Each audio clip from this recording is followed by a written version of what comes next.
donde la doctora Carolina Ciro Machado da Silva, profesora regular de la Universidad Federal de Río de Janeiro, ¿puede ser correcto, Carol, el nombre? Universidad Bien. Federal de Río de Janeiro, Facultad Nacional Bien. de Derecho. Facultad Nacional de Derecho. También profesora de la Facultad de Derecho, doctoranda de la Facultad de Derecho de la UBA, ambas cosas. Nos va a hablar de una situación que ha ocupado los medios en Brasil, referida a la resolución judicial de la semana pasada, que atañe a la situación procesal del presidente da Silva. Y el interrogante que se planteó para esta charla no es inocente como pregunta, si existe o si hubo lawfare en Brasil. Ese interrogante, como discutíamos hace un rato en las charlas preliminares con Carol, va a tener una doble respuesta, porque el primer enfoque va a ser a qué llamamos lawfare y después qué ocurre en Brasil, para poder unir estas dos puntas. La idea es que Carolina dará una charla introductoria del tiempo que requiera, pero que estimó preliminarmente entre 30 y 45 minutos, y luego iremos al diálogo y al debate de parte de todos los presentes, el cual será más que bienvenido. Dicho esto, Gustavo, no sé si quiere decir algo o...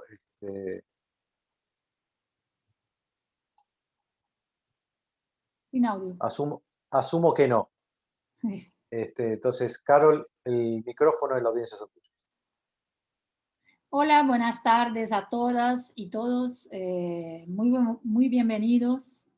Muchas gracias, Gustavo Ferreira, profesor titular catedrático de Elementos de Derecho Constitucional. Muchas gracias, Sebastián Toledo, por la invitación, por estarnos acá y discutirmos un poco sobre el tema del lawfare. El lawfare, que es una expresión de uso político y que está muy difundida, sobre todo en los medios, en América del Sur, en razón de algunos acontecimientos que dicen respecto a las discusiones donde el derecho pasa como instrumento de política. Esa cuestión de que el derecho sirve como instrumento político es el tema que conecta el lawfare en todas las circunstancias y en todas las situaciones que lo podemos usar el término en América del Sur. Sea en Argentina, Brasil, Bolivia, cuando uno escucha la expresión lawfare, lo tiene en cuenta que es un uso político del derecho como una circunstancia no positiva, sino como una guerra. Una guerra contra alguien, contra un adversario político que tiene como circunstancia el hecho que el derecho no sirve más como garantía, sino como instrumento de pérdida de garantías. Y en ese sentido es muy importante, porque cuando en Brasil hablamos de lawfare, hay una necesidad de pensarnos en ese instrumento no solo como el uso del derecho regular, sino como una progresiva pérdida de derechos, y en especial en las garantías de derechos humanos y derechos fundamentales en materia procesal penal. Y procesal penal, no solo procesal penal en el sentido judicial, sino también en las circunstancias donde se usa el derecho punitivo contra los políticos o contra aquellos que que están regularmente en sus puestos políticos, como el tema del impeachment o el juicio político, el proceso de destitución de un gobernante, con el uso de los temas jurídicos, pero no para garantizar derechos, sino para violar en especial las garantías de ese derecho. Entonces, el lawfare, cuando se usa en Brasil, se piensa en la estructura de donde vino la expresión, que es una expresión americana, que sirve para significar el uso del derecho como guerra. En un primer momento surge esa expresión en una asociación pro-Israel, pro-judía, para decir que el uso se usa el discurso de violación de derechos humanos por parte de Israel en relación a los palestinos, pero que en verdad lo que se está haciendo es un discurso de violación de derechos humanos en relación a ellos. Ese término lawfare en ese sentido tiene una expresión muy pejorativa o muy mala, de decir que lawfare es algo muy malo, pero en la doctrina americana la expresión no es tan mala o tan buena, sino es descriptiva del uso del derecho con fines políticos. En general, si yo hablo de esas expresiones, ustedes todos que están acá, que son argentinos, brasileños, colombianos, quizá hay alguien de Bolivia, Ecuador o Uruguay, siempre va a pensar en el uso de los instrumentos de derecho para violar derechos. Y para violar derechos con el objetivo de eliminar el adversario político. Él tiene la idea de que el adversario político va a ser como si fuera muerto en una guerra, pero muerto por violación de sus derechos, pero con el discurso público en los medios de que esta violación de derecho es legítima porque estoy, de verdad, eliminando a alguien que es malo para la sociedad. Es un chorro, hay corrupción, es un mal político. Ese discurso es el discurso que va a los medios y por detrás de ese discurso está la violación general de las garantías de los acusados, sea garantías procesales penales o sean garantías políticas, por así decir. ¿Dale? ¿Me entienden? ¿Me siguen hasta acá? Es más o menos semejante a lo que ustedes, cuando escuchan la expresión lawfare, la tienen en cuenta para todos los países. Eso es porque hablábamos antes, Sebastián y yo, que hay cosas que son muy distintas en Brasil. ¿Dale? En Brasil, por ejemplo, hay estudios, hay investigaciones sobre el concepto de lawfare y cómo eso se maneja.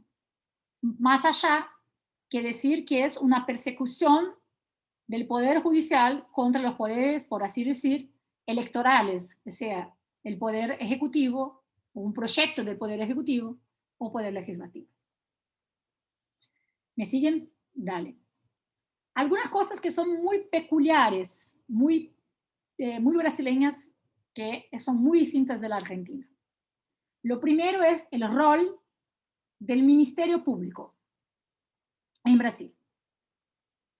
Igual que la Constitución de la Argentina, con la reforma de 94, la Constitución de Brasil de 88 establece que el Ministerio Público es autónomo e independiente de los poderes. Y en ese sentido, tenemos una semejanza muy fuerte de lo que se incorporó en la Constitución 88 o el cambio institucional del Ministerio Público hecho en 88. Ojo que tradicionalmente el Ministerio Público para las constituciones anteriores en Brasil, primero hacía parte del Poder Judicial. En la Constitución de 67, con algunas reformas que tuvieron más allá con el tiempo, en especial en la enmienda constitucional 1 de 69, que es la enmienda constitucional más dura de la dictadura militar, para que tengan en cuenta, el Ministerio Público fue trasladado para el Poder Ejecutivo. Entonces, miren el cambio. Históricamente, el Ministerio Público hacía parte del Poder Judicial y era el titular de la acción penal. En la dictadura militar, el Ministerio Público, titular de la acción penal, forma parte del Poder Ejecutivo y hace la advocacia pública, el abogado del Estado, incluso en materia penal, pero cambia radicalmente en la Constitución de 88 para crear un Ministerio Público independiente y autónomo de los poderes.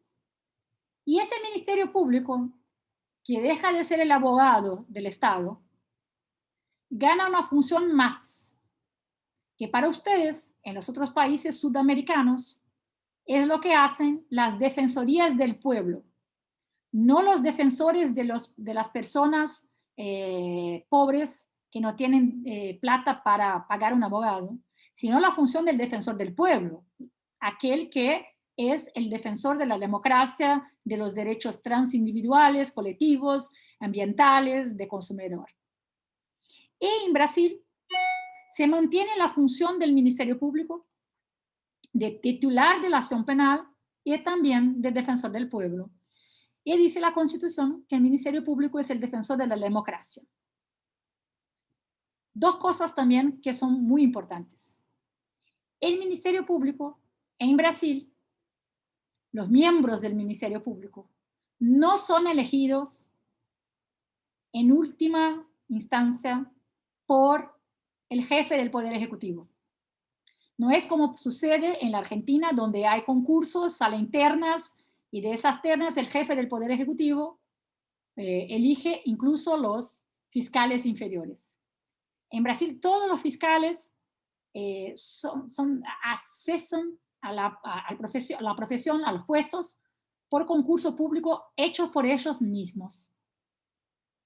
Entonces el Ministerio Público, aunque no sea un poder, y aunque no se hable más en Brasil como cuarto poder, como ustedes hablan, el Ministerio Público es una institución muy poderosa en Brasil. Es de aquellas que Bruce Ackerman trata en un texto como la muerte de Montesquieu, la muerte de los tres poderes, para tener instituciones administrativas o instituciones jurídicas con poderes.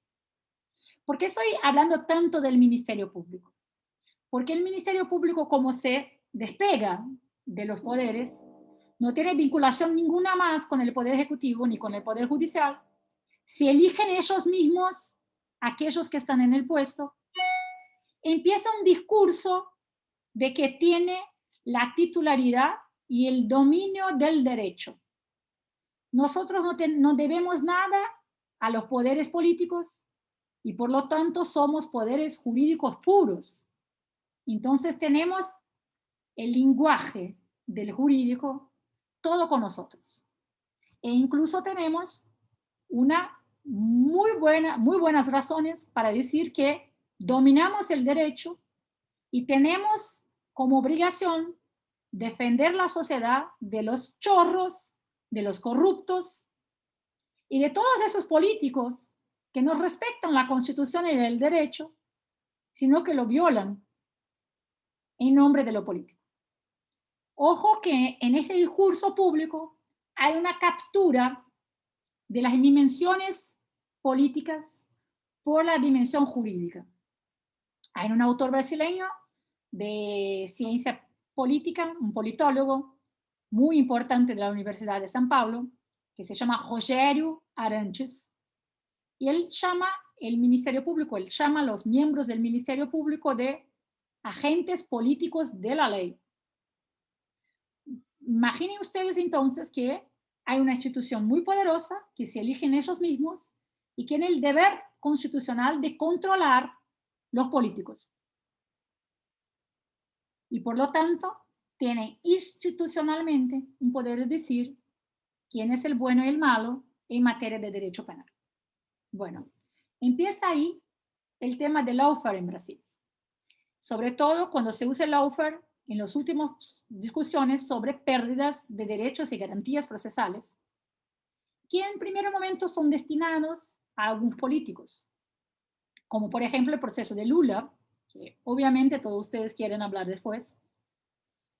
Pero la discusión sobre pérdida de derechos empieza en el impeachment de Dilma, y es el año 1916.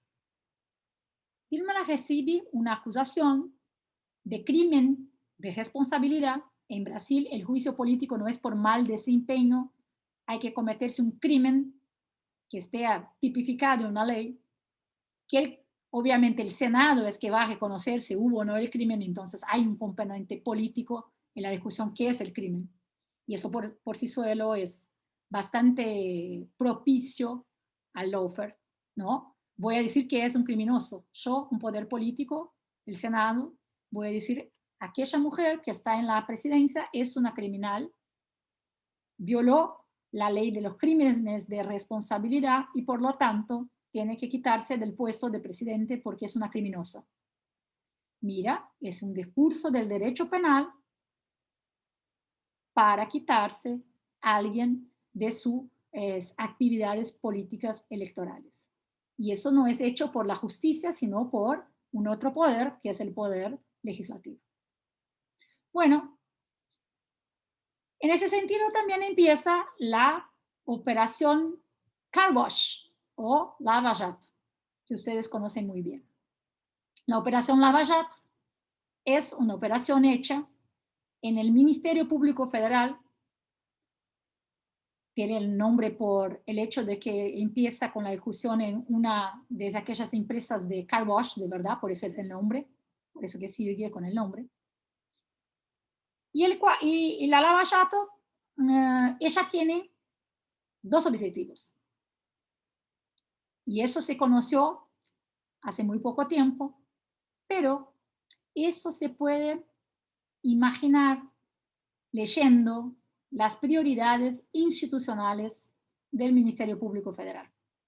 Por ejemplo, cuando dice, hay que terminar con la corrupción, nuestra prioridad es identificamos que en este gobierno hay corrupción y por lo tanto nuestra prioridad institucional no es ser defensor del pueblo, sino terminar con la corrupción. Pero para terminar con la corrupción necesitamos de ayuda de la población y por lo tanto vamos a hacer una campaña política, una campaña en los medios, una campaña publicitaria que vamos a llamar las 10 medidas contra la corrupción. Y vamos a involucrar políticamente toda la sociedad, porque si no aprobamos esas medidas, esas leyes que dificultan la defensa de los corruptos, nosotros no vamos a lograr terminar con todo lo malo que la corrupción hace a este país en ese gobierno.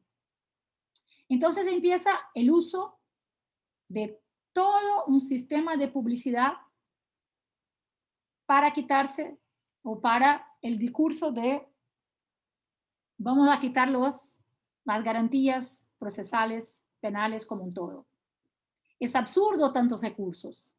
Esta constitución que dice que la prisión necesita el tránsito en juzgado, una sentencia firme, y no es solo la doble revisión. Es una constitución absurda, es una garantía que impide que los corruptos vayan a la cárcel y la población no está satisfecha con eso. Y ningún país, por ejemplo en la Argentina, se imagina que la presunción de inocencia puede ser solo con sentencias firmes, tránsito en juzgado. Esa es la expresión de la Constitución de Brasil. La Constitución de Brasil no dice es garantizada la presunción de inocencia. La Constitución de Brasil dice que nadie será llevado a empezar el cumplimiento de una condena penal sin tránsito en juzgado. Y eso es el principio de la presunción de inocencia, pero nosotros tenemos una regla, no un principio. Y es una regla muy clara. Bueno, pero eso no es bueno porque si lo usamos, vamos a empezar a no tener efectividad y la población va a quedar desanimada con nuestra actuación. Por lo tanto, el epicentro, por así decir, de lawfare no está en el poder judicial exactamente en Brasil, sino en ese discurso que viene del fiscal, de la fiscalía. Obviamente, después se descubre que había una conexión muy fuerte entre esos fiscales. Mira, Eso también se puede decir. No sé si es la institución Ministerio Público como un todo, sino los actores que están en el Ministerio Público. Y por eso insisto en la definición de Arantes, actores políticos de la ley, o un grupo de personas que estén en aquel momento con fuerza política en esa institución. Y ellos tenían. En un primer momento no se sabe que hay una asociación tan fuerte de esos fiscales con el juez Moro. Se imagina, pero no se sabe que es tan violenta o tan armada esa discusión. Entonces, mire que se empieza a ver que está ocurriendo una cantidad enorme de procesos contra Lula, por así decir. Bueno, recibe una condena en una cosa. Bueno, ahora se terminó. No, mañana te hago un nuevo juicio y ahora por una otra cosa. Y son aquellos maxi procesos que van a la tele, que Luigi Ferraro lo llaman, y que Santoro, que es el autor que mejor trabaja el tema del lawfare en Brasil, Antonio Santoro, profesor de Derecho Procesal Penal de la Universidad Federal de Río de Janeiro, y también Natalia Lucero, que es doctoranda en la casa, trabajan también, ¿sí? Entonces, hay un proceso por detrás del otro, un acompañamiento judicial hecho por los medios y sale por todas las teles, por ejemplo, Lula es un chorro, Lula es un corrupto, Lula robó de todos nosotros. Bueno, y vos empiezas a preguntar, ¿qué te robó Lula? ¿Cuál es la condena de Lula? Nadie lo sabe. ¿Por qué? Por la que campaña no importa quién robó Lula, sino importa decir Lula es un chorro. Si uno pregunta a la gente cuál fue la condena de Lula, seguro que ni los juristas te saben de contestar esta pregunta. Ustedes que son de Brasil, que están acá, la condena de Lula fue porque crimen. No se sabe. Fue condenado porque quizá fue propietario de un departamento, que quizá alguien de una de las constructoras de Brasil lo pagó con ese departamento que no está en su nombre por influencia para hacer contratos con Petrobras. Bueno, esa es la condena de Lula. No es Lula es un chorro porque robó 300 millones. No, no tiene. No hay. Bueno, por así va el proceso de Lula. Sucede que con eso tenemos leyes en Brasil que no permiten que alguien que reciba una condena en segunda instancia, la doble instancia, en la doble revisión, pueda ser candidato a nada. Y en ese sentido se imaginó, o se imagina, que hay una asociación entre los fiscales y el Poder Judicial. Y por lo tanto, las medidas del Poder Judicial son todas llevadas para que Lula no sea candidato a presidente. Y esa es la defensa de Lula todo el tiempo diciendo, mira, eso no puede ser, esa condena es muy frágil, esa denuncia es muy frágil, no me están garantizando mis derechos procesales penales. Yo estoy atrapado, pero no tiene el tránsito en juzgado. El Supremo Tribunal Federal, por ejemplo, en el año 2016, cambia su posición sobre la prisión antes del tránsito en juzgado, diciendo, mira, quizá no sea una regla, quizá es un principio de presunción de inocencia, y el principio de la presunción de inocencia en todos los países se entiende por una condena por en la segunda instancia. No tiene sentido una constitución así, vamos a interpretar de otra manera. Y lo mantiene Lula atrapado, pero después del proceso electoral, donde gana Bolsonaro, ¿qué pasa? El Supremo Tribunal Federal cambia de nuevo y vuelve a interpretar que las condenas para llevar a alguien atrapado tienen que ser después del tránsito en juzgado. Entonces se parece evidente que se está armando como aquellos cubos, ¿sabes?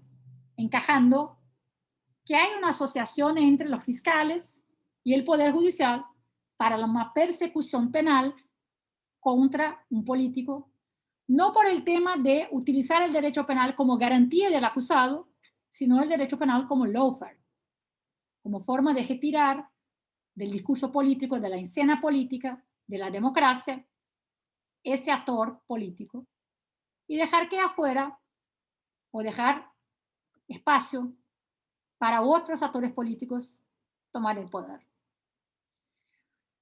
Bueno, lo que pasa es que hace muy poco tiempo se tomó conocimiento por un hacker que tomó los mensajes de los fiscales con el juez Moro, que un día después que gana Bolsonaro dice, bueno, ahora dejo de ser juez, voy a ser ministro de Justicia de Bolsonaro, tengo más de 20 años de juez por concurso, pero mira, ahora voy a ser juez, ahora no quiero más ser juez y voy a ser ministro de Justicia de Bolsonaro.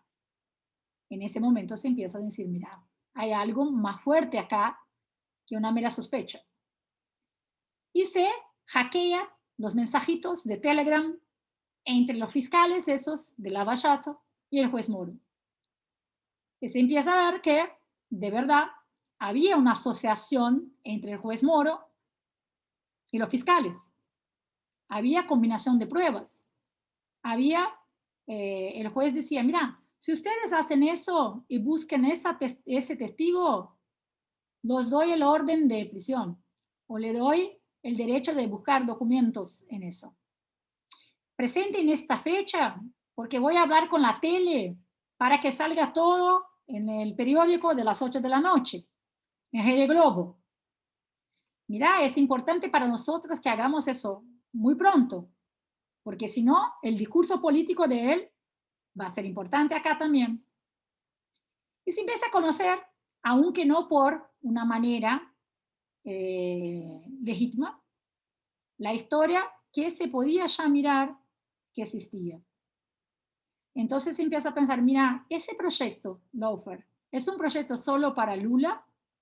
¿Es un proyecto interno?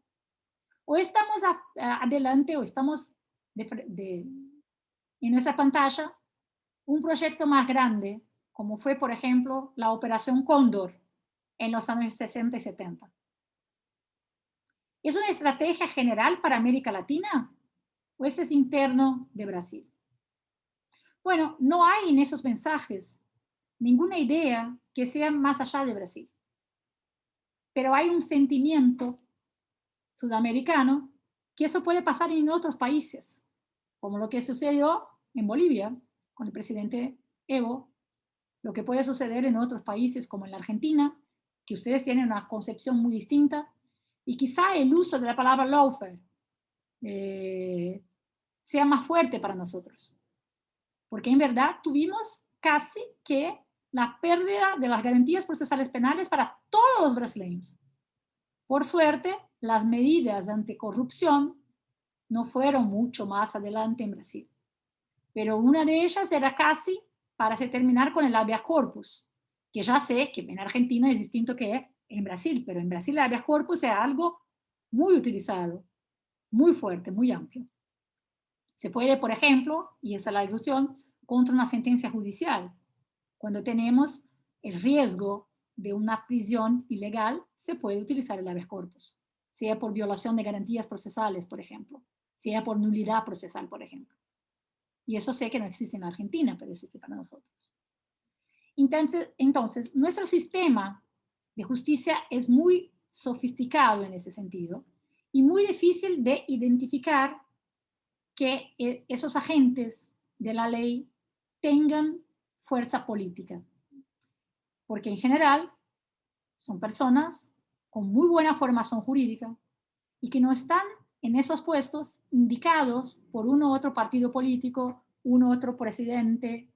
Están ahí por pruebas, por concursos, y son concursos de mérito, no son concursos de indicación. No hay ternas como en la Argentina para que el jefe del Poder Ejecutivo elija el fiscal inferior. El único que es elegido por el jefe del Poder Ejecutivo es el fiscal general federal y no es libre el presidente para elegir cualquiera. Tiene que elegir a alguien que sea de esa institución y que tenga rendido concurso para ingreso en esa carrera. No es un agente político claro, es un agente jurídico que puede utilizar el derecho con fines políticos. Y eso es el tema, o hacer con que se pierdan derechos para fines políticos. Y ese es un tema muy importante del lawfare. El lawfare en Brasil es asociado al derecho procesal penal y las pérdidas de garantías procesales penales, siempre. Aunque sean por discursos de algunos autores más políticos y otros más jurídicos, todos identifican que el proceso penal y la pérdida de garantías procesales penales hacen parte del discurso del lawfare político en Brasil. Punto. Eso es así. No sé, Sebastián, si quiere que yo cuente un poco más sobre cómo el proceso de Lula que me pediste o quiere hacer intervenciones ahora. Te diría que sí, porque si no vamos a estar ahí hablando, me parece que sobre la tapa del diario, que nunca es conveniente, ¿no? ¿Qué? No me gustaría hablar sobre nada más que la tapa del diario, sino que puedas contar, aunque sea brevemente, el tema procesal, como hablábamos antes, porque la verdad que aquí conocemos poco y entendemos menos, porque procesalmente, como hablábamos antes, es distinto el sistema. Sí, dale. En Brasil, obviamente como en la Argentina, el fiscal penal es el titular de la acción penal, ofrece la denuncia y se procesa con pruebas, con testigos, con documentos, hasta la sentencia. Y los procesos de Lula siguieron el rito procesal ordinario en la 13ª vara penal, la 13ª vara de Curitiba, federal de Curitiba. Bien, ¿por qué? Porque los fiscales, cuando hicieron la denuncia, dijeron lo siguiente: los hechos que están acá son hechos que involucran y tienen como víctima Petrobras. Y todo eso es hecho por acá y tiene como daño hecho a Petrobras. Aunque sea un daño reflejo. Porque la denuncia contra Lula es una denuncia de 150 páginas y es una denuncia muy, muy mala para quien conoce un poco de derecho procesal penal, porque incluso los hechos y las fechas son, bueno, ¿qué hicieron? ¿Cuáles son las conductas? Y eso para derecho procesal, en cualquier lugar del mundo, se sabe que uno tiene que hacer, se defiende de los hechos procesales penales, de los hechos que pueden ser a ellos imputados y que tenga un crimen correspondiente. Bueno, y todo el proceso se mantuvo así, y la defensa de Lula decía: mira, no hay hechos acá que digan que estoy creando algún daño a Petrobras. Los hechos que me imputan son hechos genéricos, generales, y yo no puedo hacer esos hechos acá contra Petrobras porque no hay nada que diga que tenga a Petrobras como víctima todo el tiempo. Porque la acusación es que Lula recibió de una de esas constructoras de OAS un departamento para que quizá usase su prestigio político para que ellos pudieran hacer contratos con Petrobras. Pero ni cuáles los contratos, cuáles fueron las influencias y qué hechos hizo Lula para eso. ¿Está bien? Condena en primera instancia, condena en segunda instancia, mantuvo las condenas todos los tribunales, hasta que, una vez más, los abogados de Lula ingresaron en el Supremo Tribunal Federal con un habeas corpus diciendo: mira, acá hay una nulidad procesal porque hay la violación del juez natural. Porque hay decisiones de este mismo tribunal, el STF, que dicen lo siguiente: cuando no hay hechos que involucren o que tengan Petrobras como víctima directa, no es la 13ª vara de Curitiba la competente por territorio para procesar y juzgar algún crimen o algún hecho, aunque sea Lava Jato como un todo. Entonces, tienen que tener la regla general de lo local de los hechos, ¿no? De dónde se pasaron los hechos. Y los hechos descritos en la denuncia no se pasaron contra Petrobras, sino se pasaron quizá porque Lula tenía prestigio político en Brasilia. Por lo tanto, ¿cuál era el local competente, el juicio competente? De la Justicia Federal de Brasilia y no la Justicia Federal de Curitiba, por decisiones anteriores del Supremo Tribunal Federal que decían que solo se queda en Lava Jato Curitiba cuando los hechos son directamente, involucran directamente la víctima Petrobras. Cualquier otro hecho genérico, conexo, semejante, pero que no sea la víctima Petrobras, no va a ser juzgado por Curitiba, sino que tiene otro juicio competente. En Brasil se puede hacer habeas corpus contra decisiones judiciales. Eso ya lo sé que es distinto de la Argentina. Cuando, por ejemplo, alguna decisión judicial sea potencialmente previsora del cárcel. En el caso de la nulidad por territorio o la nulidad de los procesales penales y la violación del juicio del juez natural, son cuestiones de orden pública que pueden ser conocidas incluso ex oficio por el ministro relator de los procesos. Y los procesos que involucran a Lava Jato en Supremo Tribunal Federal, en el ministro Fachin como el ministro relator por prevención procesal. Entonces, ¿por qué solo uno juez puede reconocer? Bueno, porque estamos de una nulidad y una violación de una garantía procesal penal constitucional que es el juicio natural. Obviamente que la Fiscalía puede, y como ya hizo, recoger para el órgano plenario, colegiado, y ya lo hizo, y se está esperando que sea juzgado. Puede perder, puede decir, mira, no, el juez competente acá es Curitiba, y por lo tanto se mantuvo el juez natural, y por lo tanto son válidas las condenas de Lula. Eso está por ver. Es distinto del otro proceso. Y ese es el otro proceso que dice respecto a la suspensión, el impedimento del juez Moro para juzgar Lula, no por cuestiones procesales de competencia territorial, no por cuestión de violación del juicio natural, sino porque se está probado por documentos, por esos mensajes o por varias otras circunstancias que el juez Moro, en asociación con esos fiscales, hizo la orientación para la denuncia.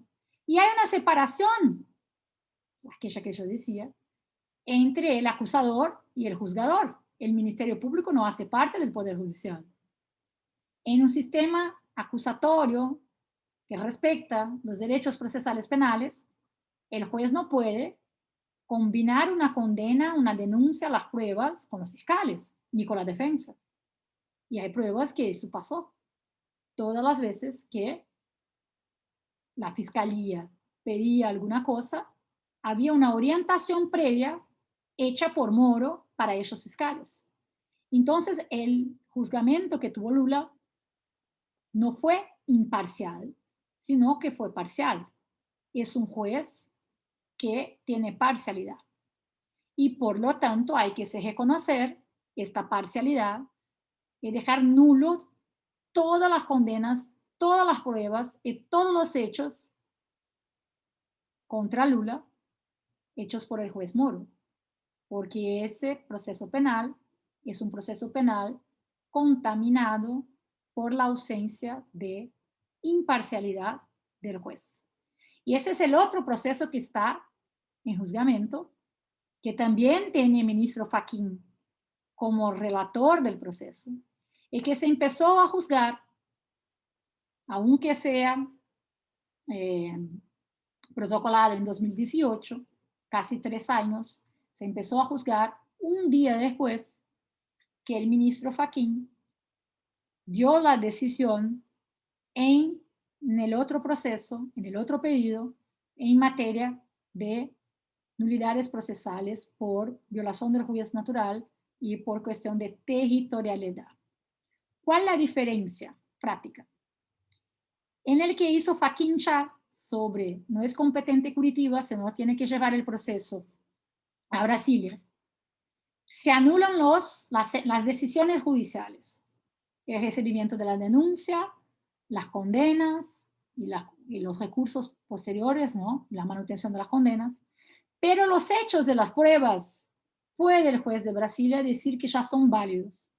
Entonces los testigos, los documentos, la cadena de custodia y todo se mantiene válido, convalidado, y por lo tanto puede el juez de Brasilia utilizarlos para fallar una nueva condena.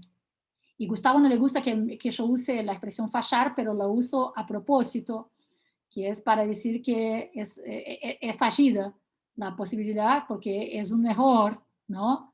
Entonces lo uso a propósito, Gustavo. Él dice, no, diga juzgar, diga sentencia y no fallar, pero yo lo uso a propósito, porque los jueces, cuando sentencian y violan derechos de los acusados, fallan, no sentencian. Entonces, mira, hay dos consecuencias posibles para el proceso de Lula. O sea, en cuestiones solamente de derecho procesal en sentido territorial, se mantienen las pruebas, los hechos, documentos, testigos de todos, o se reconoce la suspensión del juez Moro y se reconoce, por lo tanto, que fue un lawfare. El uso de los sistemas de justicia y del derecho procesal penal para persecución deliberada de un oponente político. Porque si el juez Moro es imparcial y en el día posterior a la elección de Bolsonaro sale de la justicia para ser su ministro de justicia, sale del poder de juez, deja la profesión de juez para ser ministro de justicia de un gobierno, me parece que es una circunstancia muy fuerte para decir, mira, un juez imparcial que quiere ser político, que eliminó ese discurso de los debates políticos democráticos. No que Lula tenga que ganar la elección, puede perder, pero tiene que participar. Y fue legítimamente quitado del proceso. Se quitó una voz del proceso democrático. Y se hizo a propósito. Se usó la justicia para eso. Se usaron una asociación entre la fiscalía y la justicia o los actores de la ley para violar derechos políticos como un todo, de la colectividad, ¿no? Entonces es el reconocimiento que el lawfare existe, aunque sea una discusión política. Y no hay una categoría jurídica lawfare, sino que es una discusión política de cómo usar el derecho, la violación de los derechos con el sistema político. No sé si me hice clara en relación a lo que pasa en Brasil con los procesos de Lula, ¿sí? Y que hay dos cosas distintas que están para juzgarse. Todavía no están en definitivo, ¿no? Hoy por hoy sabemos que hay dos jueces, dos ministros del STF, Gilmar Mendes y Lewandowski, que reconocieron que Moro no fue imparcial. Y Gilmar Mendes fue muy duro en el día de su voto, que dice, eso es lo más escandaloso que hay en Brasil. Es lo más escandaloso que se puede imaginar, que el fiscal y el juez combinen pruebas para quitar los derechos procesales y las garantías constitucionales de alguien, quien sea. Y eso es es una vergüenza muy fuerte para la justicia brasileña, para la fiscalía brasileña. Y eso tiene que tener una reparación y esa es anular todo el proceso. Está 2-1.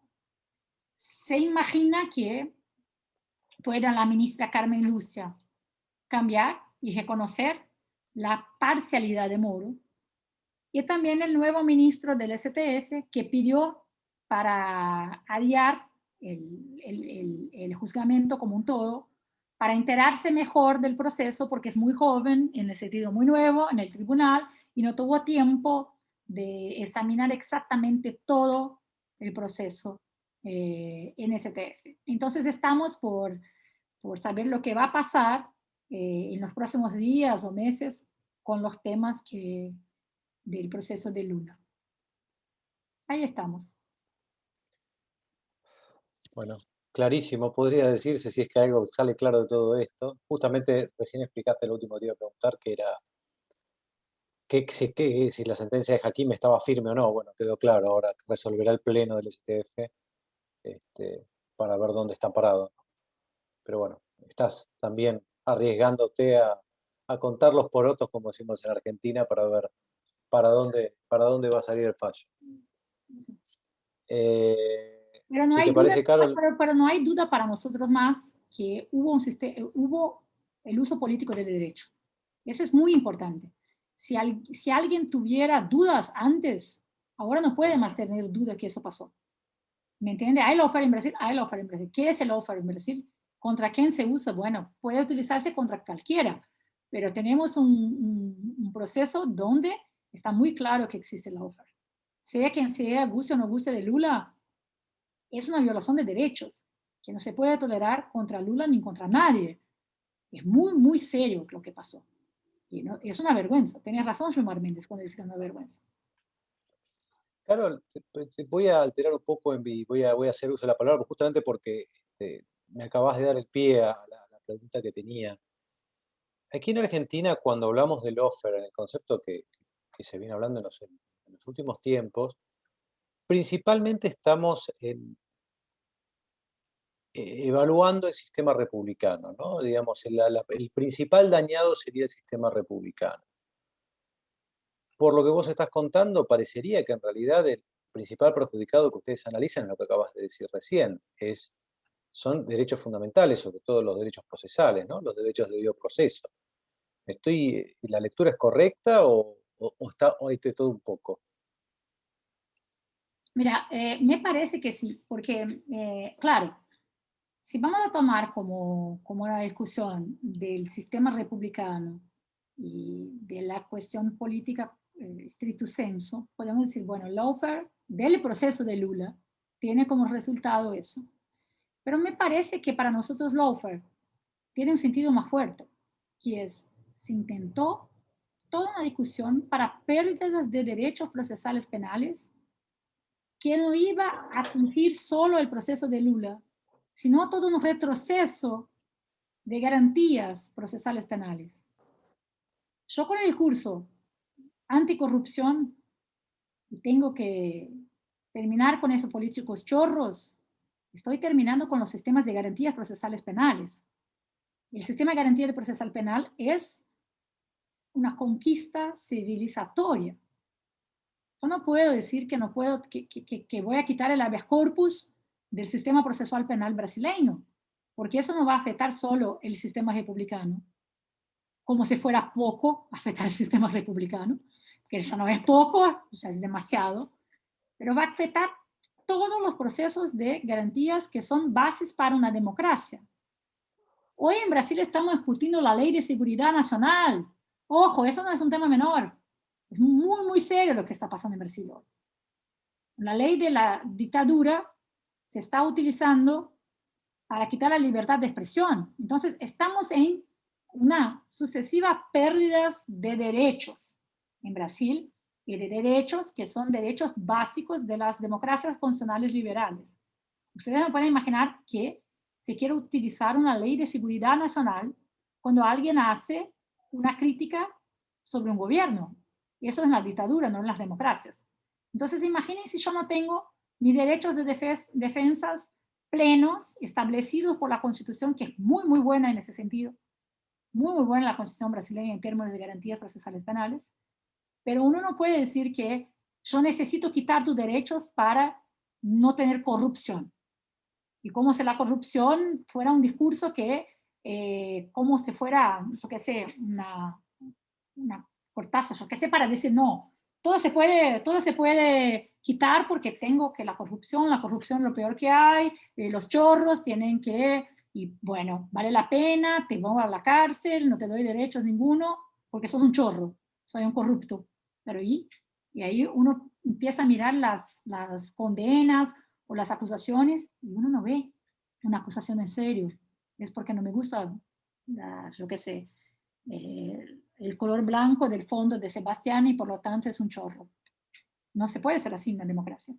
Entonces, me parece que además de una quiebra del sistema republicano y de las discusiones políticas o una supresión de la discusión política por el derecho, tenemos acá por detrás las pérdidas de las garantías procesales penales. Y eso es un tema que el lawfare tiene, que el uso del derecho, el lawfare está por detrás. Con el discurso no, los corruptos tienen que ir a la cárcel, todos son corruptos, luego nadie debe tener derechos, entonces los derechos se van. Es para el sistema democrático y para la democracia constitucional. La famosa parábola de Ulises y las sirenas, ¿no? Justamente, ¿para qué no desviarnos? Bueno, invito a que vayan haciendo preguntas. Aquí te preguntan, voy a traducir de portugués, pero tampoco es muy difícil. ¿Qué instrumentos constitucionales o legales tiene Brasil para frenar el lawfare? ¿Verdad? Frenar el lawfare. Constitucional o legales tem en Brasil para frenar el lawfare. Bueno, la Constitución de Brasil en términos procesales penales es muy buena, pero nosotros tenemos algo que todavía estamos peleando, que es por la implementación de los jueces de garantías. Porque de verdad que todavía, aunque tengamos un sistema procesal penal constitucionalizado, el Código de Proceso Penal nuestro es un código de la dictadura Vargas y sigue bastante del derecho procesal penal autoritario. Entonces, una de las peleas que sé que en Argentina no hay es para que tengamos un juez de garantías y que haga una separación muy fuerte entre la acusación y la defensa, ¿no? No sé si ustedes están en el medio de una idea de reforma de la justicia, ¿no?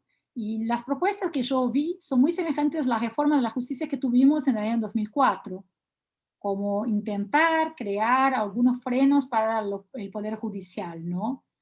Y nosotros también estamos discutiendo, o se discutió, la ley de responsabilidad de los agentes de justicia y de la fiscalía, ¿no? Y hubo un rechazo muy fuerte a esas leyes que decían, bueno, ahora los jueces y los fiscales no pueden más trabajar porque tienen, ¿cómo se llama? No, como la justicia. ¿Cómo se llama? Muda. No, que la justicia no habla. ¿Qué tiene en la cara de la justicia? ¿Cómo se llama? La justicia no tiene los ojos. No, la justicia tiene la boca tapada.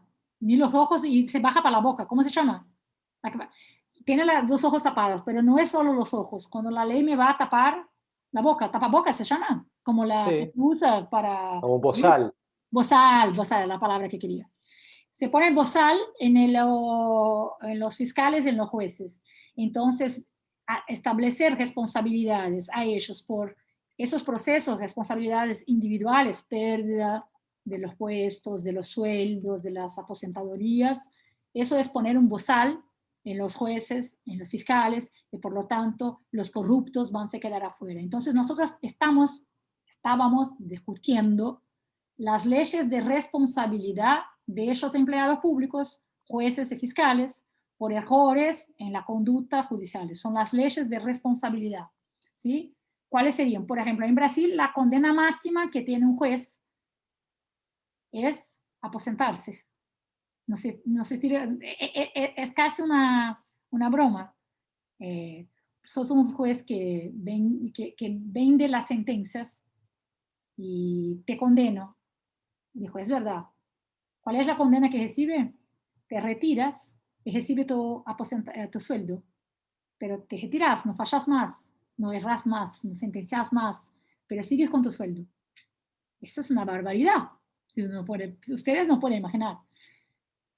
¿No? Sí, la cara que hace.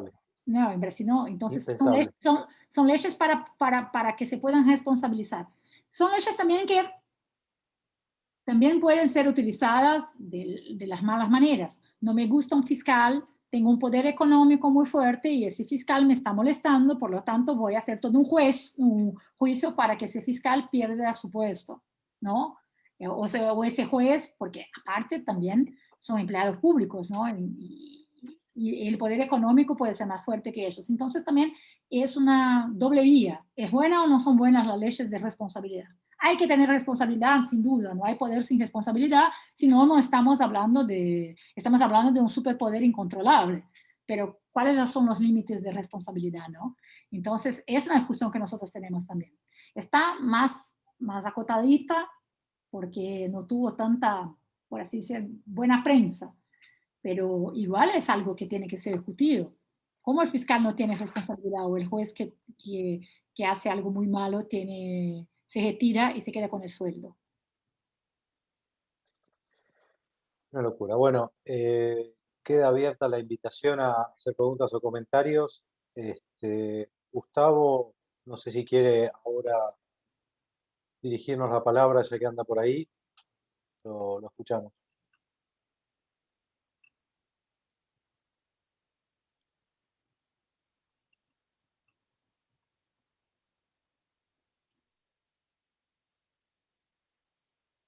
Gustavo. Ahí estoy. Perdón, lo desmute. Lo escuchamos. No, brevemente quería agradecerle a Carolina la deferencia de darnos esta charla, compartirla, y con su riquísimo español. Para nosotros realmente es una gran ventaja que Carolina nos pueda hablar en el español del Río de la Plata y español porteño. Así que en ese sentido, muy agradecido. También por la generosidad que ha tenido en preparar la disertación. A mí hay un aspecto que no me ha quedado del todo claro, y yo no voy a aprovecharme para hacer un discurso, sino para hacer una pregunta a Carolina. Y una pregunta que puede tener varios frentes. Ella ha realizado una larguísima y abundante exposición respecto del interrogante que nosotros hemos planteado como convocatoria a este encuentro académico, Lawfare en Brasil. Naturalmente, la Constitución de Brasil de 1988 no podría tener jamás ninguna referencia al lawfare, ni siquiera proscribiéndolo, porque es francamente inimaginable que una Constitución pudiese mantener y desarrollar un concepto sobre el lawfare. Ahora, ella dijo que había desarrollos importantes, desarrollos tan importantes como que básicamente la defensa del proceso más importante, o creo que es el proceso más significativo que se lleva adelante en Brasil, es los procesos penales contra Lula. Y doy por descontado, ella lo mencionó, que el argumento del lawfare había formado parte de la táctica y de la estrategia de Lula. Asimismo mencionó un funcionamiento completamente diferente del habeas corpus, a punto tal que ella lo mencionó casi de costado, pero a buen entendedor, pocas palabras, el habeas corpus ha sido de manera precisa lo que ha desencadenado esta circunstancia de orfandad, de imposición y de vinculación a un proceso de Lula, y su posibilidad de quedar con la ficha limpia para enfrentar las elecciones presidenciales, si lo deseara, del año que viene. Bueno, luego de todo este alegato, Carolina, lo que yo le quiero hacer es por lo menos dos preguntas.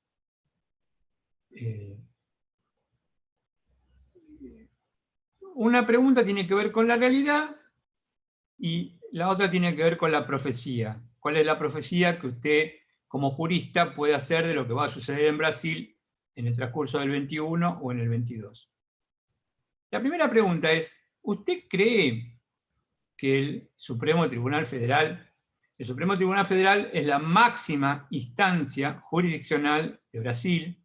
El Supremo Tribunal Federal es la máxima instancia jurisdiccional de América Latina. No hay tribunal en América Latina más poderoso que el Supremo Tribunal Federal. O sea que estamos hablando del tribunal con mayor cantidad de competencias y de poder jurisdiccional en toda América Latina. No hay nadie, ni la Corte Argentina, ni la colombiana, ni la mexicana se le asemejan, por la sencilla razón que Brasil es un país de más de 200 millones de habitantes. ¿Usted cree que en la doctrina judicial que va a emerger del STF aparezca expresamente el lawfare con el campo semántico parecido o semejante al que acaba de describir en su exposición? Esa sería la primera pregunta, que estaría relacionada con lo que usted ha visto hasta ahora en la jurisprudencia del STF y con lo que usted como profecía se imagina, ya sea como minoría o como mayoría, en la doctrina del STF. Para todos los argentinos les quiero decir que no solamente el poder del STF llega al punto de que es el mayor porque tiene muchas competencias, sino que el STF además tiene un enérgico poder concentrado a través de las súmulas vinculantes, que seguramente Carolina también va a expresar de qué se trata, que es la reunión de la autoridad de los precedentes, con lo cual el STF reúne una competencia que para nosotros sería difusa y concentrada en un Tribunal Supremo Federal de 11 magistrados. Y si hay algo, si hay una nota característica en la historia constitucional brasileña de los últimos 20 años, sería el acatamiento a las decisiones del Supremo Tribunal Federal. Un Supremo Tribunal Federal que ha estado integrado de diversas maneras, con diferentes composiciones, pero es el Supremo Tribunal Federal, con todos sus errores, tiene decisiones que son acatadas. En función de eso, entonces le hago la pregunta, porque si el Supremo Tribunal Federal de Brasil ha dicho o está por decir que el lawfare tiene existencia o ha tenido existencia o ha tenido algún tipo de manifestación del lawfare, va a ser una doctrina que se va a desparramar por América Latina. Esa es la pregunta que le deseo hacer, Carolina. Gracias. La pregunta es muy difícil, ¿no? Porque es una profecía, ¿no, Gustavo? Pero igual, Sí. muchas gracias, porque como estamos en una charla abierta, en un ambiente universitario, todo lo que digo acá yo está sujeto a contestación y está sujeto a oposición de ideas, ¿no? Y esa es la idea universitaria. Me imagino, y el voto de Gilmar Mendes fue muy duro, pero muy duro, para reconocer que el objetivo fue quitar los partidos de trabajadores del debate político republicano. Mira, aunque no use la palabra lawfare, específicamente, hubo una estrategia de lawfare. Ya se está en el voto de Gilmar Mendes, que se utilizó del sistema procesal penal para quitar el Partido de Trabajadores del proceso político. Y eso ya está en el voto de Gilmar Mendes. Y es un voto muy duro, Gustavo, que llegó como una tarde toda en el voto por la tele, porque eso también es una cosa muy importante que nos sucede en la Argentina. El Supremo Tribunal Federal tiene transmisión por los medios, ¿no? Y eso es algo importante. Aunque no tenga palabra lawfare, el sentido de lawfare está en el voto de Gilmar Mendes y está en el voto de Lewandowski. Entonces, es posible que se pueda usar la idea de lawfare por lo menos con esos votos. Si cambia el voto Carmen Lúcia, yo creo que sí, que vas a reconocer el uso del lawfare contra Lula en ese proceso de imparcialidad de Moro. No sé si eso puede pasar para todos de América Latina, porque no sé cuál es la relación o el diálogo entre cortes, pero es bastante significativo que el STF reconozca el uso del derecho penal para efectos de eliminar del debate político de las elecciones toda una, vamos a decir, gama de personas. Gustavo. Gracias, Caro. Gustavo, ¿usted quería hacer una repregunta o no se lo escucha? ¿Eh? No se escucha. Bueno, ahora sí. Ahí está. No, quiero hacer una repregunta y quiero hacer algo también al panel general, porque, claro, Carolina está haciendo un esfuerzo muy importante, nos está hablando a todos nosotros, que somos hispanoparlantes, y Carolina está haciendo el esfuerzo de hablarnos en español. Lo que pasa es que hay cuestiones que Carolina no ha dicho y que son muy importantes para que nosotros las sepamos.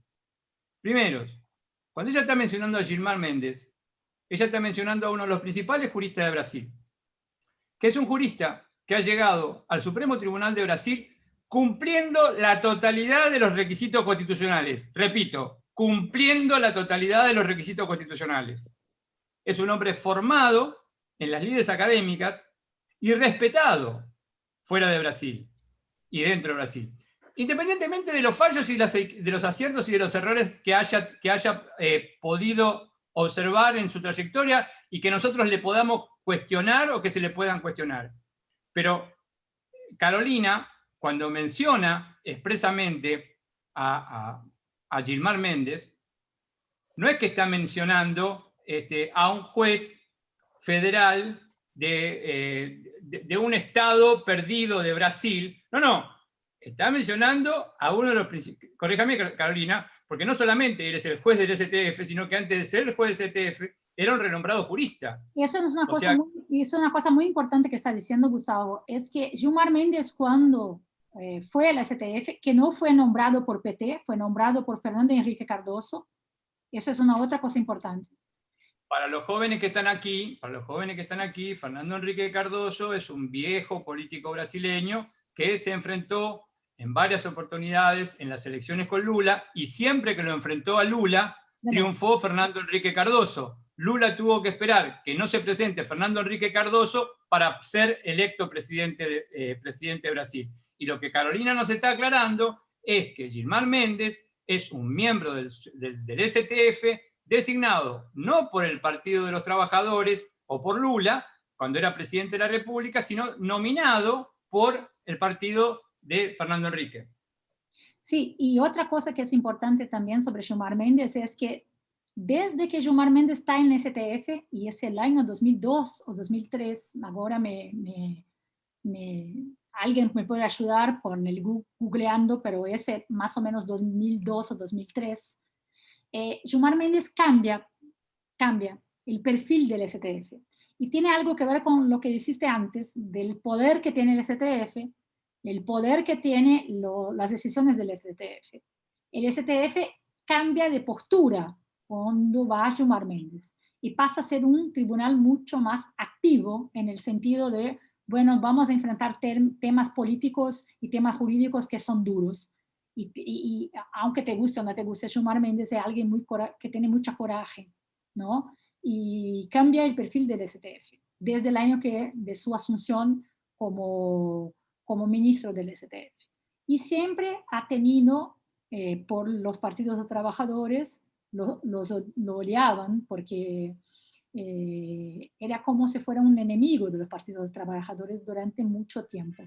Y otro dato importante es que el ministro Fachin, que es el relator de todos los temas que involucran Lava Jato en el STF, fue nombrado por Dilma, ¿no? Es uno de los, o por Lula, ahora no sé, pero es por los partidos de trabajadores. es distinto de Gilmar.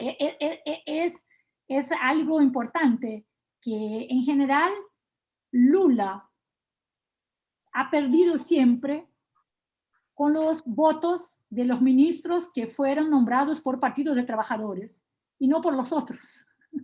Eso es bastante importante que sea... Bueno, es algo parecido a lo que sucedió con Evo Morales. Claro, en Bolivia, donde todos los miembros del Tribunal Constitucional votaron a favor de la ruptura del orden constitucional. Recién estaba chequeando, mientras usted estaba hablando, Gilmar Méndez asumió como magistrado del STF en junio del año 2002. Es decir, que va a cumplir 19 años en la más alta magistratura. Gilmar Méndez es profesor ¿en qué universidad, Carolina? Él, bueno, es originario de la Universidad de Brasilia, UNB, que es la Universidad de Brasilia, que es una de las más importantes universidades de Brasil, y él hizo su formación en Alemania, en Derecho Constitucional. Gilmar Méndez tiene como concurso, es fiscal federal, mira que... Ministerio Muchos de nosotros conocemos, si no lo recuerdan, se los voy a recordar, uno de los mentores de Gilmar Méndez es un gran amigo de la Universidad de Buenos Aires, en Argentina, me estoy refiriendo a Peter Heberle. Sí, fue el director de tesis de Gilmar Méndez, Peter Heberle. Y Gilmar Méndez es el traductor en Brasil de Conrad Hess. Ahora, cuando usted está hablando de Gilmar Méndez, estamos hablando de Gilmar Méndez, estamos en condiciones de decir que es uno, no como juez, sino uno de los juristas más renombrados de Brasil en este momento. En derecho constitucional, sin duda, porque casi todas las facultades de derecho estudian por el manual de derecho constitucional de Gilmar Méndez, por ejemplo. Eso es un tema o de Barroso. Más de Gilmar Méndez. Lo de Barroso tiene más impacto en Río de Janeiro, donde es ahora, porque Barroso fue la STF en el año 2013. Para quienes nos están escuchando, Brasil es un país donde se da la curiosidad que en su Tribunal Constitucional, en su Supremo Tribunal Federal, lo integran dos eminentes constitucionalistas, Gilmar Méndez y Barroso. Sí. Con quienes, vuelvo a decir, uno puede tener acuerdos y desacuerdos, lo que no puede negar, lo que no se puede negar de ninguna manera, es la trayectoria académica de ellos. Vuelvo a la pregunta entonces para repreguntarle. Usted mencionó que en el voto de Gilmar Méndez estaría instalado ya la idea de la persecución indiscriminada o injustificada por vía judicial a través del derecho. Sí. Sin duda que el uso del sistema de justicia, el voto de Gilmar Méndez en el proceso de la imparcialidad, ¿no? Si fue parcial o no fue parcial Moro. ¿Me entendés? En el proceso sobre imparcialidad de Moro, él dice textualmente que es un absurdo esta parcialidad y que el objetivo de la imparcialidad es quitar del debate político el enemigo político, vamos a decir así. Y ahora le voy a hacer la pregunta como brasileña, como jurista brasileña y como profesora de Derecho Constitucional. ¿Qué usted intuye o cree que Gilmar Méndez, que es un jurista y un juez que poco tiene que ver o nada tiene que ver con el Partido de los Trabajadores y menos aún con Lula, llega a este tipo de argumentación? ¿Cómo cree que él finalmente o estaría por llegar a este tipo de razonamiento? Tiene un antecedente para contestar tu pregunta. Una vez Moro llevó a los medios cuando Dilma era presidente y quería nombrar Lula ministro, no sé si te acordás. Porque una discusión sobre el fuero, si él era ministro, iba a ser juzgado no por Moro, sino por el STF. Si fuera ministro de Dilma, Dilma era presidente. Y Moro se enteró por interceptación telefónica. Se enteró una interceptación ilegal y dejó esa interceptación telefónica, lo llevó a los medios, a Rede Globo, y con base en esa interceptación telefónica ilegal, Gilmar Mendes no dejó Dilma nombrar a Lula presidente. Entonces, mira que uno puede incluso decir que Gilmar Mendes tiene antecedentes de participación en la lawfare, porque en ese momento dejó que Moro tuviera una, por así decir, acción ilegal y la validó. Lo que sucede es que creo que Gilmar Mendes se enteró que Lava Jato lo quería buscar también. Y se enteró que el lawfare no iba a ser solo contra Lula, sino que el lawfare iba a tener manos más amplias contra otros espacios de poder. Y antes que tuviera éxito como tuviera con Lula, empezó a cambiar de lado. Eso es mi apreciación. Imagínense cómo puede ser la mía aquí a tantos kilómetros de distancia. Cuando estamos evaluando la trayectoria de un juez que tiene 66 años de edad, de esos 66 años de edad lleva 19 en el Supremo Tribunal Federal de Brasil, la máxima instancia jurisdiccional de América Latina, y que de esos 19 años, él fue miembro del Supremo Tribunal Federal durante la totalidad de los años que Lula fue presidente, que no fue nominado por Lula, y que además no tiene nada que ver ni con Lula ni con el Partido de los Trabajadores. No. Lo que le quiero decir, que todo lo que usted nos está contando a nosotros, no nos es tan fácil digerirlo, porque usted es una buena conocedora, además, de las simetrías y de las asimetrías argentinas, y usted sabe muy bien que es muy difícil, casi imposible, que un juez del perfil de Gilmar Mendes tomase eventualmente una decisión respecto de quien no ha sido de su partido, no es de su simpatía política. Si no, resulta claro lo que acabo de decir, le puedo echar agua. Sí. Resulta, sí, pero ¿por qué Gilmar Mendes cambió de posición? ¿O por qué Gilmar Mendes reconoce que eso pasó? Creo que Gilmar Mendes está muy preocupado que eso se tome espacios más grandes, manos más grandes. Y que el Lava Jato vaya contra los jueces también. Que Lava Jato vaya contra los jueces, que Lava Jato vaya contra otros partidos políticos, que Lava Jato vaya a destrozar algunas garantías, porque además lo que estaba pasando era difícil. Por ejemplo, el fiscal general federal terminó con Lava Jato y nada tiene que ver con Gilmar Mendes. Es un fiscal general federal, hoy, Ministerio Público Federal, que fue nombrado por Bolsonaro. No fue el Partido de los Trabajadores que terminó con Lava Jato. Y eso también no es un tema menor para pensar. La independencia que dejó el Partido de Trabajadores a los fiscales fue muy amplia. Bolsonaro no los deja tan libres. Elige para ser el jefe del Ministerio Público a alguien que no va a permitir que Lava Jato avance contra él, Bolsonaro, por ejemplo, contra sus hijos, contra sus amigos.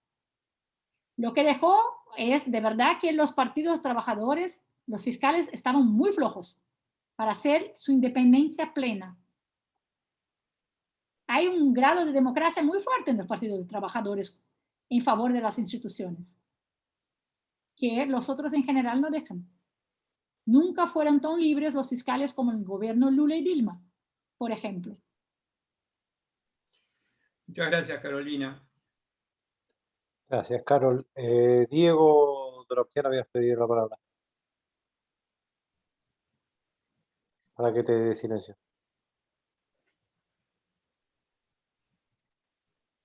Ahora sí. ¿Qué tal, Carol? Bueno, primero felicitaciones y gracias, Gustavo, también por la iniciativa.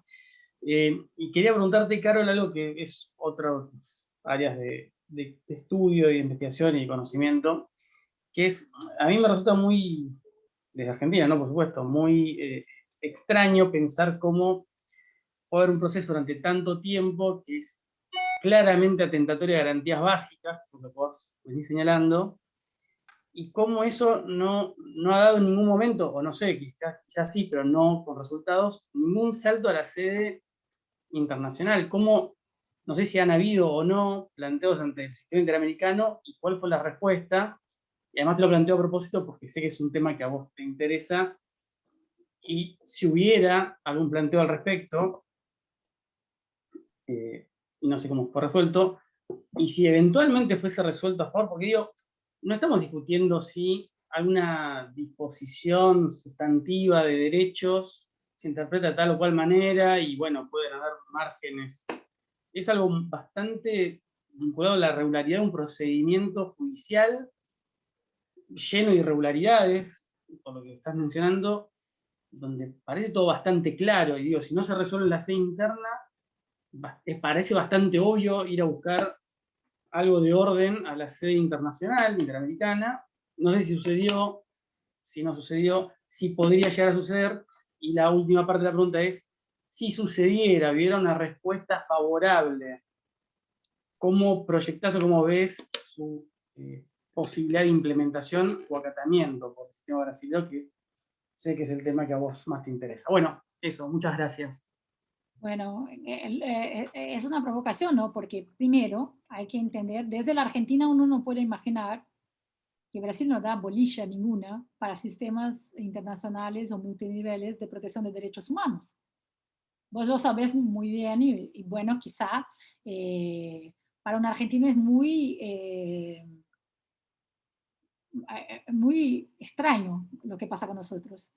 Es que en general Brasil es muy autocentrado en su sistema interno y de verdad que no cumple las decisiones en materia de derechos humanos de los tribunales internacionales. Ahora vamos así. El STF dijo, y la tesis de Gilmar Mendes, por casualidad, que el sistema interamericano de derechos humanos no tiene jerarquía constitucional. Entonces, las garantías quizá pueden implementarse cuando me da ganas y cuando no tengo interés, no doy bolilla para el sistema internacional. Y la tesis de la jerarquía inferior del sistema interamericano, la jerarquía supralegal e infraconstitucional del sistema interamericano, es una tesis de Gilmar Mendes en el STF, por increíble que pueda suceder. Entonces, me parece, hay planteos internacionales de Lula, pero de verdad que había una obligación de Brasil de hacer correcciones en esas violaciones de derecho. Si uno pregunta a los juristas en general, a los profesores de Derecho Procesal Penal, yo no conozco ninguno que diga que el proceso es un proceso válido y regular en materia de Derecho Procesal Penal, con las garantías procesales penales que tenemos en Brasil. Y yo lo conozco a montones. Pero si vos preguntás a la opinión pública, ¿qué le parece Lava Jato? ¿O qué le parece lo que sucede con Lula? Te van a decir que es un proceso muy bueno, la opinión pública en general, porque en general se quitó un chorro del proceso político. Y eso no es un tema menor, porque uno no puede imaginar que Lula tiene tanto apoyo político así en Brasil, aunque tenga mucho. La gente en contra Lula y en contra PT tiene como 30, 25% de la población, que están dispuestos a decir que todo es muy válido y que abren mano de sus derechos procesales penales desde que Lula va a la cárcel. Entonces, Brasil tiene una relación muy difícil con la justicia de transición, porque nosotros no reconocemos lo que nos sucedió con las dictaduras. No tuvimos el mismo cuidado que ustedes, que los colombianos y que los uruguayos, y que ahora está pasando en Chile una mejora de esas condiciones. Nosotros no tuvimos nuestro reencuentro con el autoritarismo y somos muy autoritarios. Entonces, no reconocer los sistemas interamericanos de derechos humanos con jerarquía constitucional y no respetar las instancias multiniveles de protección de derechos humanos es algo bastante autoritario brasileño. Es verdad que se llega a pasar de que se deje válido el proceso de Lula. No creo, Gustavo me preguntó, yo creo que el STF va a reconocer la parcialidad de Moro. Yo creo que el STF va a reconocer la parcialidad de Moro para terminar con esa discusión. Porque no es bueno y si sucede de ir al multinivel, aunque yo trabaje mucho con el Sistema Interamericano de Derechos Humanos, aunque Siddhartha y yo tengamos el núcleo interamericano de derechos humanos, es una batalla diaria por reconocimiento de la protección multinivel. Y es una batalla casi académica, larga, pero que todavía no tiene conexión con la realidad judicial brasileña. Entonces, de verdad que se puede plantear, pero eso no va a ser una razón jurídica que va a ingresar en el rol de la sentencia que va a tener en el Supremo Tribunal Federal. No tengo dudas que eso va a quedarse acotadito. Somos muy autoritarios. Tenemos una ley de seguridad nacional vigente, una ley de la dictadura, una ley del bozal para profesores, para periodistas. Eso todavía tenemos tenemos muy buena constitución y muy malas prácticas de respecto a derechos humanos y de garantías procesales, penales y derechos fundamentales de libertad. Y no nos gusta el Sistema Interamericano de Derechos Humanos. No a mí, no, pero a nosotros brasileños en general. Sí, para aclarar a los profesores o a los amigos de otros países, en Argentina está a nivel constitucional reconsagrada el reconocimiento, ¿no? Con lo cual es un poquito, como bien decís, es un poco distinto para nuestro mindset, ¿no? Sí, no, y aparte que ustedes tienen reconocimiento expreso en la Constitución de ustedes. Nosotros tendríamos una fórmula buena que se la perdimos con una reforma constitucional que el párrafo tercero no nos ayuda. Ustedes tienen el 7522 que da jerarquía constitucional y resuelve el problema. Qué bueno que estamos. Y eso es un desafío que tenemos en Brasil. Carol, te voy a invitar a que leas vos una pregunta, porque no voy a leerla yo del portugués, que hace reunión virtual a las 7:50 aquí, hace 15 minutos. Se la legitimidad del ministro Gilmar Mendes es aseguratoria de la lisura de su voto, ¿por qué no aplicar el mismo principio para los ignobles votos de él, me imagino? Esa aseguratoria contraría literalmente, como por ejemplo, que, bueno, yo no sé qué quiere decir cuando me dicen que la legitimidad del ministro Gilmar Mendes es aseguratoria de la lisura de su voto, ¿por qué no aplicar lo mismo principio para los ignobles votos de los ministros indicados por Lula, que contrarían la literalidad del texto constitucional sobre el requisito del tránsito juzgado para la condena penal? Ah, bueno, pero yo no sé si entendí la pregunta, porque que violen la Constitución es Shu haciendo preguntas. Es la pregunta alemán. Sí, es Shu haciendo preguntas. Shu, habla, te escuchamos. Te escuchamos, Shu. Es Shu. Reunión virtual es Shu. Gracias. Da la cara. ¿Me escuchan? Sí, sí. Ok, gracias. A mí me parece que ustedes hablaron muchísimo de la historia del ministro Gilmar Mendes para justificar su posición y emprestar un prestigio, una fuerza para su voto. A mí me parece que la decisión del Supremo Tribunal Federal de Brasil, que falló, yo diría falhou, en portugués, que es la falla, acerca del tránsito en juzgado, conta con inúmeros votos, muchísimos votos, de ministros indicados por Lula y Dilma, con semejante historia y más, con una historia vinculada a Lula y Dilma.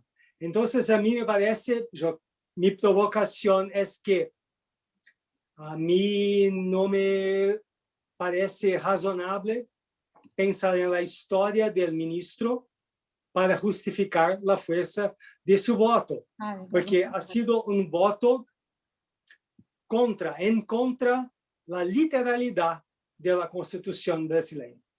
Gracias. Gracias, José. Carol, ¿repregunta o querés rebatir? No, es solo que, bueno, estás hablando del fallo del tránsito en juzgado, de la condena en segunda instancia, ¿no? Es muy raro el cambio de posición que tuvo el STF en el año 2016, no ahora, no ahora, porque el STF siempre interpretó literalmente la Constitución que dice tránsito en juzgado es tránsito en juzgado. En 2016, el STF cambia la posición para decir, mira, tránsito de juzgado no es tránsito de juzgado, hay la presunción de inocencia, acá hay un principio y ya estamos. Y eso es uno de los grandes problemas por los cuales Lula fue atrapado. Y hay un cambio de posición de Gilmar Mendes en relación a eso. Y creo que la pregunta de Xu es, y Gustavo había preguntado también, ¿qué pasó con Gilmar Mendes para cambiar? ¿No? ¿Y por qué los otros no fallaron de esta manera? ¿No? Bueno, hay algunos jueces que entienden que no hay reglas, solo hay principios en las constituciones, y como solo hay principios en las constituciones, presunción de inocencia es un sustitutivo de tránsito juzgado. Eso tiene que ver con la historia constitucional de algunas personas, que ven principios y ven pajaritos y ven el neoconstitucionalismo en todo lo que viene, ¿no? Bueno, cuando hay una regla, aunque sea una regla, para mí es un principio y los principios los puedo derrotar con ponderación y allí me lo hago, me queda la gana. Llamamos a García Amado para que termine esta charla donde se ponderan reglas. Eso pasó en STF, eso pasa a menudo en STF. Entonces, mira, ¿no? Es una cuestión también de elección de la teoría jurídica que debo utilizar cuando me da la gana. Eso es típico de las sentencias judiciales en general. Me gustó lo de los pajaritos. Sí, sí. Diego que usa esa expresión. Es de Diego. Y para no robarles mucho más tiempo, Enrique, pediste la palabra y si no veo, si no hay más preguntas, cerramos aquí y los liberamos a todos. Enrique. Sí. Perfecto, muchas gracias, Sebastián. En primer lugar, felicitaciones a Carolina por su excelente exposición, que ha sido muy esclarecedora para todos nosotros, y también al doctor Ferreira por propiciar esta clase de encuentros. Yo quería hacer un comentario y una pregunta. El comentario es que resulta muy interesante en Latinoamérica avanzar en una investigación para intentar definir metodológicamente los perfiles conceptuales de esto que se ha dado en llamar lawfare, pero que también ha sido llamado más sencillamente persecución política con una articulación mediática y judicial. Y es así que tenemos en la práctica teorías negatorias de su existencia, gente que niega la existencia de este fenómeno, y teorías afirmatorias que afirman la existencia de este fenómeno. Yo más bien participo de la idea que es un fenómeno antiguo y moderno, pero que ahora asume características peculiares por la tremenda importancia de la cuestión mediática, cada vez más importante en nuestras sociedades. Entonces, algunos de los perfiles que he rescatado a través de algunas de las notas conceptuales que he rescatado a través de la exposición de Carolina y de los demás participantes, ha sido que se trata de un mecanismo o diversos mecanismos de persecución política con incidencia mediática, o sea, de los medios de comunicación y su articulación judicial, que afectan, como dijo Sebastián, el sistema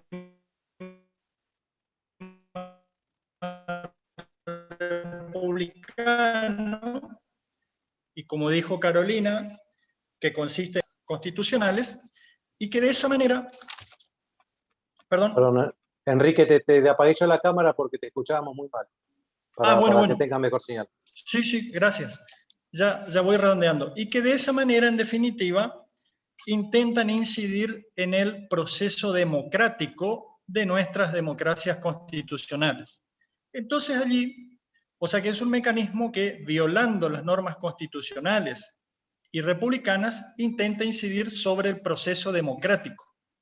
Entonces, me hace pensar, por un lado, en el constitucionalismo ciudadano que propone el doctor Raúl Gustavo Ferreira, y los poderes salvajes de los cuales nos habla Luigi Ferraioli, que son poderes económicos, corporativos y también poderes transnacionales. Entonces, ahí va la pregunta, si es que son dos, pero en función del tiempo. Lo primero es si en el caso brasileño, este fenómeno político, social, jurídico, mediático del lawfare o persecución política, si se puede identificar cuáles son los poderes salvajes, si es que han existido, ya sea corporativos o de potencias extranjeras, que hubiesen estado propiciando esta clase de fenómeno. Es decir, servicios de inteligencia o potencias extranjeras. De esos agentes políticos involucrados, agentes políticos y jurídicos, si podemos también agregar o no una nota de intervención en la democracia brasileña.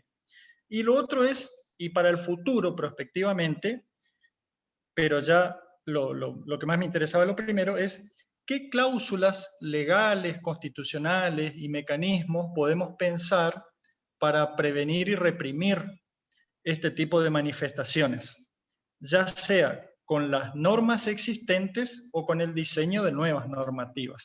Bueno, gracias, y esa es toda mi exposición, mi pregunta. Un saludo a todos.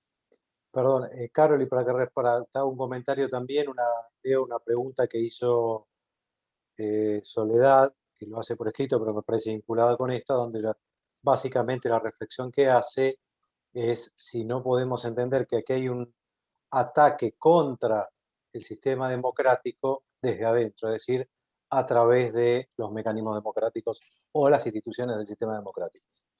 Carlos, tenés la palabra. Bueno, gracias Enrique, gracias Soledad por el tema. Obviamente me daría mucho gusto hablar un poco de la geopolítica de Sudamérica, que es el tema que me llevo a investigación hace casi 7 años en la Universidad Federal de Río de Janeiro.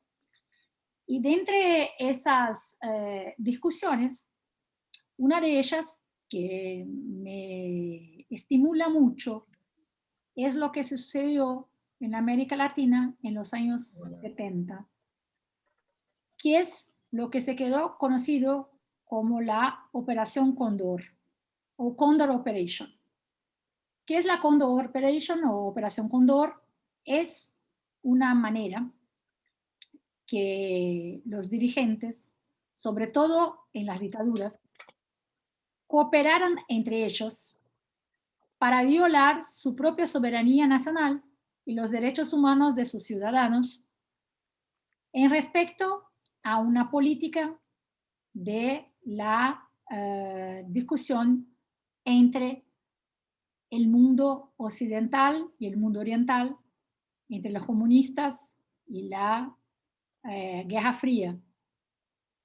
La Operación Cóndor fue articulada con base en un enemigo común de entre esos gobernantes, que era el comunismo, o la amenaza comunista para la región, que hoy podemos decir que es posible de no se llamar comunismo, sino emancipación sudamericana. Emancipación legislativa, emancipación energética. Somos una región muy rica. Y de alguna manera yo hice un prefacio, Enrique, al libro del doctor Antonio Santoro y de la doctora Natalia Lucero, y el libro fue publicado y se llama Lawfare Brasileño. Mirá que es un libro publicado antes que se conociera la discusión por Telegram entre los fiscales con el juez Moro. Y es el libro, por ejemplo, texto jurídico que más me gusta para hablar de lawfare, porque hace una discusión bastante académica, no es tanto, bueno, no son electores de Lula hablando, algunos libros son buenos, pero son de electores de Lula. En el prefacio de este libro, yo hablo un poco del contexto de ese Mercosur de terror, que fue la Operación Cóndor, y cómo Lava Jato y ese lawfare en América Latina huele a Operación Cóndor. No tengo pruebas todavía. No se sabe quién son los poderes salvajes, porque en general los poderes salvajes no se ven, no se tocan. Los poderes salvajes son ocultos y uno los conoce con el tiempo. La Operación Cóndor tampoco es tan conocida y ella es de los años 60, 70. Se conoce ahora cuando los documentos americanos están desclasificados. Pero la gente que vivió en los años 70, en los años 80, no la conocía. Y en general, agentes de los estados hacían cooperaciones para violación de derechos sistemáticos de sus ciudadanos en Argentina, Brasil, Bolivia, Chile, Paraguay, Uruguay, Perú y Ecuador. Y eso era coordinado por la doctrina de la seguridad nacional, que era una doctrina que tenía como objetivo eliminar el enemigo común, que era el comunismo. Entonces, para mí, el lawfare, hoy llamado así, o esas violaciones sistemáticas de derechos, o el uso de derecho procesal penal para eliminar un enemigo político y no dejar que el debate democrático aparezca, me huele mucho a lo que sucedió en la Operación Cóndor. Aunque no aparezca directamente esta cooperación, no están dicho, bueno, los Estados Unidos, Europa, pero sí se sabe que algo huele mal. Huele mal porque me imagino que estamos casi en un sistema interamericano clandestino de violación de derechos. Y eso no es un tema menor. Y eso es un tema que tienen que decir. Yo todavía no tengo pruebas, pero las personas que vivieron en los años 80 tampoco tenían, pero sabían que eso pasaba. Sabía que había cooperación entre esos estados, entre agentes públicos del Estado para violación de derechos y para eliminar las izquierdas, los comunistas del debate político. Bueno, me huele a Cóndor, me huele a Cóndor Operation, todo eso, para que te conteste, aunque no tenga pruebas, aunque no tenga documentos, aunque no se conozca esos poderes salvajes, como dice Luigi Fejaioli, pero en general los poderes salvajes no se conocen. Ellos no tienen cara y no son enemigos que uno puede llevar a la esfera pública de discusión. Bueno, sigue el debate, o en realidad no el debate, sino la verdad que las intervenciones en el chat, lo cual está buenísimo y caracteriza los encuentros de la cátedra. Me parece que ya hemos abusado del tiempo de todos. Sí, somos 8:30. Así que, Carol, si no queda nada más por decir, me parece que es para dar las hurras y agradecer a todos, ¿no? Muchas gracias a todos, muchas gracias. Nos vemos muy pronto en los próximos encuentros. Día 31 hay uno más sobre el proceso constituyente en Chile. Yo vi que el doctor Zúñiga estaba presente antes acá. No sé si sigue. ¿No, Gustavo? Lo vi, pero me parece que invitar? lo perdimos. No, es que lo perdimos. Creo que ingresó y salió, no sé. Pero puede invitar para el 31, ¿no, Gustavo?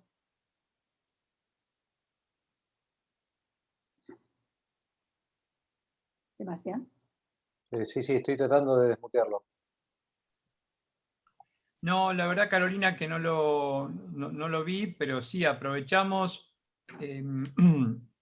invitar a todos para el próximo miércoles 31 de marzo a las 6:30 con la disertación del profesor Francisco Zúñiga Urbina, catedrático de la Universidad de Chile, sobre el proceso constituyente en la hermana república.